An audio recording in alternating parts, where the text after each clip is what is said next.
భూమి మీద అంత్యక్రీస్తు 7 ఏండ్ల పాలనలో వచ్చు 7 ఉగ్రతా పాత్రల తీర్పులు క్లుప్తంగా. యేసు ప్రభువారి రహస్య రాకడ తర్వాత భూమి మీద అంత్యక్రీస్తు పాలనలో 3 రకముల తీర్పులు ప్రజల మీదకు వస్తాయి. అవి 7 ముద్రల తీర్పులు, 2 7 బోరల తీర్పులు, 3 7 పాత్రల తీర్పులు. ముద్రల తీర్పులు, బోరల తీర్పులను గురించి సంక్షిప్తంగా గత వీడియోల్లో చూచాము. ఈరోజు 3వ తీర్పులు అనగా పాత్రల తీర్పులు చూడబోతూ ఉన్నాము. ఇవి చిట్ట చివరి తీర్పులు. తర్వాత యేసు ప్రభు వారు బహిరంగ రాకడలో భూమి మీదకు వచ్చి 1000 ఏండ్ల పాలన చేస్తారు. 7 పాత్రల తీర్పులను మనము ప్రకటన గ్రంథం 16వ అధ్యాయంలో చూస్తాం. పాత్రల తీర్పుల ప్రభావాలు.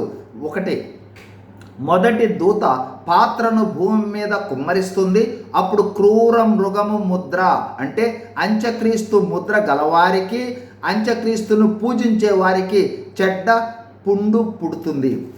2వ దూత తన వద్దనున్న పాత్రను సముద్రంలో కుమ్మరిస్తుంది. అందువల్ల సముద్రము పీనుగ రక్తం వలె మారి సముద్రంలో ఉన్న జీవజంతువులు చచ్చిపోతాయి. 3వ దూత తన పాత్రను నదులలో, జలధారులలో అంటే త్రాగు మంచి నీటిపై కుమ్మరిస్తుంది. అప్పుడు ఆ నీరు రక్తముగా మార్చబడుతుంది. ప్రజలు ఆ రక్తమునే త్రాగవలసి వస్తుంది. 4వ దూత తన పాత్రను సూర్యుని మీద కుమ్మరిస్తుంది.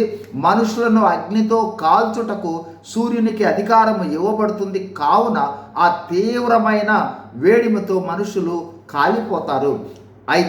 5వ దూత తన పాత్రను క్రూర మృగ సింహాసనము అంటే అంత్యక్రీస్తు సింహాసనము మీద కుమ్మరిస్తుంది. అప్పుడు దాని రాజ్యము చీకటి కమ్ముతుంది. 6వ దూత తన పాత్రను యూఫ్రటీసు అను మహానది మీద కుమ్మరిస్తుంది. యూఫ్రటీసు నది ఎండిపోతుంది. అప్పుడు దుష్టత్రిత్వమైన సాతాను, అంత్యక్రీస్తు, అబద్ధపు ప్రవక్తల నోట నుండి కప్పల వంటి అపవిత్రాత్మలు వచ్చి అవి రాజులను సమకూర్చి హర్మెగిద్దోన్ అను ప్రదేశమునకు దేవునితో అంతిమ యుద్ధమునకు పోగు చేస్తాయి. 7వ దూత తన పాత్రను వాయుమండలం మీద కుమ్మరిస్తుంది.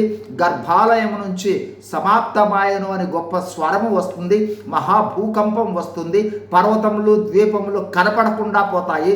5 మణువుల పెద్ద వడగండ్లు ఆకాశం నుండి మనుషుల మీద పడతాయి.